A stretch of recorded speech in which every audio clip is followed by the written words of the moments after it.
Muy buenas tardes, mi nombre es Edinson Núñez, estudiante de Ingeniería Electrónica. Estamos realizando la práctica de laboratorio número 1 del curso Instrumentación Electrónica. La guía de actividades nos pide tomar 7 medidas de una fotoresistencia. En este caso tenemos la fotoresistencia conectada a un multímetro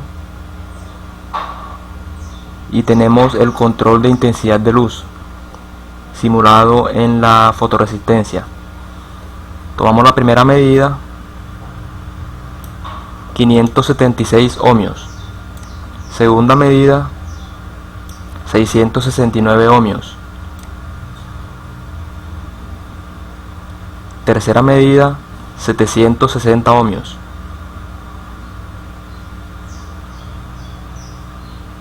Cuarta medida, 944 ohmios. Quinta medida, 1.21 kiloohmios. Sexta medida, 1.49 kiloohmios.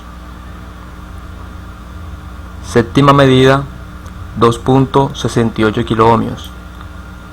Tomamos esos valores, lo llevamos a una tabla de Excel y graficamos. De esta manera podemos ver que nos queda la gráfica de las medidas. Continuamos con el segundo paso de la práctica de laboratorio número 1. Tenemos el sensor conectado a una fuente de 5 voltios y un multímetro conectado entre la salida y la tierra del sensor. Tomamos la primera medida, lo colocamos a menos 31 grados centígrados y nos da un voltaje de 200 milivoltios. Segunda medida, menos 20 grados centígrados, nos da un voltaje de 300 milivoltios. Menos 10 grados centígrados, nos da un voltaje de 410 milivoltios. Colocamos en 1 grado centígrado, nos da un voltaje de 509 milivoltios. 10 grados centígrados, 599 milivoltios. 20 grados centígrados, 709 milivoltios. 31 grados centígrados, 809 milivoltios.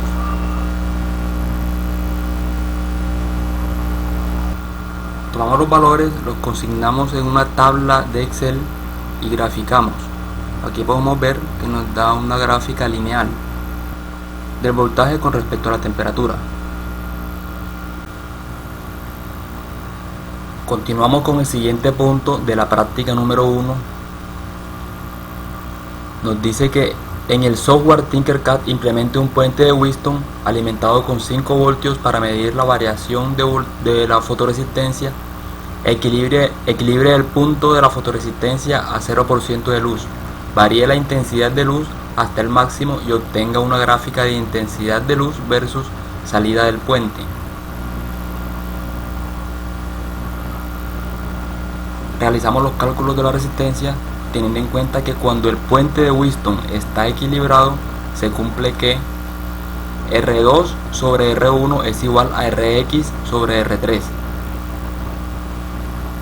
Despejamos R3, nos queda que R3 es igual a Rx por R1 sobre R2. Si medimos la fotoresistencia a 0% de luz, obtenemos un valor de 180 kiloohmios. Y asumimos que los valores de R1 y R2 sean iguales para que la condición de equilibrio dependa de los valores de Rx y de R3. Al ser R1 y R2 iguales, se cancelan y nos queda que R3 es igual a Rx. Dado que Rx es 180K, entonces R3 es igual a 180K. Nos vamos al software Tinkercad, en donde tenemos implementado el circuito del puente de Wheatstone, pero nos está dando un voltaje de 1,98 milivoltios, es decir, no está completamente en equilibrio. Eso se debe a la tolerancia a la resistencia, variaciones de porcentajes de la resistencia de acuerdo a su material de fabricación. Entonces debemos ajustar R3, lo ponemos un poco menos de 180 kiloohmios, pongámosle 170 kiloohmios. Nos damos cuenta que se pasa, es decir, lo bajamos mucho porque nos está dando menos 64.1 milivoltios. 179, vemos que aún está muy bajo por mínimo, menos 4.41 voltios. Lo ajustamos con decimales, 179.5, aún nos falta 179.6.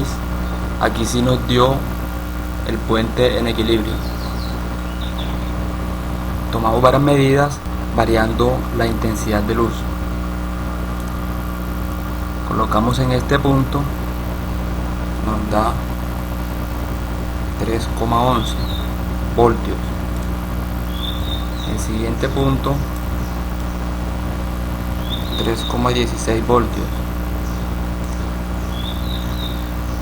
En el siguiente punto,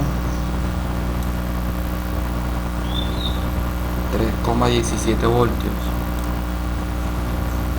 El siguiente punto, 3,18.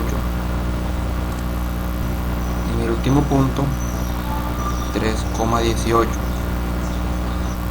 Procedemos a colocar los valores en una hoja de cálculo en Excel y graficamos. De esta manera vemos cómo viene quedando el gráfico del voltaje en función de la variación de la intensidad de luz. En el paso 3 tenemos el siguiente ejercicio. En el software Tinkercad, compruebe el funcionamiento del puente de Maxwell para la medición de capacitancias, realice los cálculos y compruébelos en la práctica. Tenemos aquí el puente de Maxwell para medir capacitancias. Tenemos una capacitancia CX y una resistencia X desconocida. Dado el anterior puente de Maxwell, para que se encuentre balanceado se debe cumplir la siguiente expresión: impedancia 1 por R2 es igual a impedancia X por R3. Es decir, impedancia 1, esta que está acá, por R2 debe ser igual a la impedancia X, esta que vemos acá, por R3.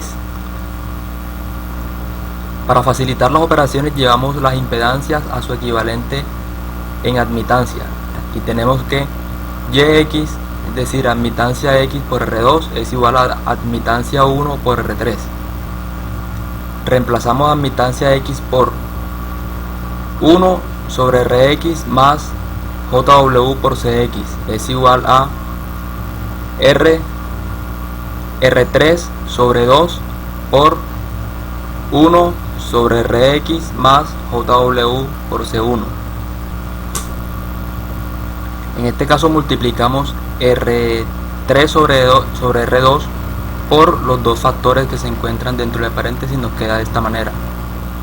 Ahora separamos la parte real de la parte compleja. La parte real es la que nos da el valor de Rx y la parte compleja es la que nos da el valor de Cx. Asumimos valores para los demás componentes y reemplazamos. Esta operación nos da Rx igual 500 ohmios, Cx igual 1 microfaradio. Como podemos ver en la simulación, tenemos los valores que asumimos y los valores que calculamos fueron Rx 500 ohmios. En este caso colocamos un potenciómetro de 5K para hacer pruebas, y Cx 2 microfaradios. Como podemos ver aquí, si variamos la resistencia Rx se desbalancea el puente y tenemos una corriente que circula de A hacia B, porque estamos colocando un valor de resistencia distinto a 500 ohmios. Si lo regresamos nuevamente al valor de 500 ohmios, que es el 50% de la resistencia del potenciómetro de 1K, obtenemos una corriente igual a 0.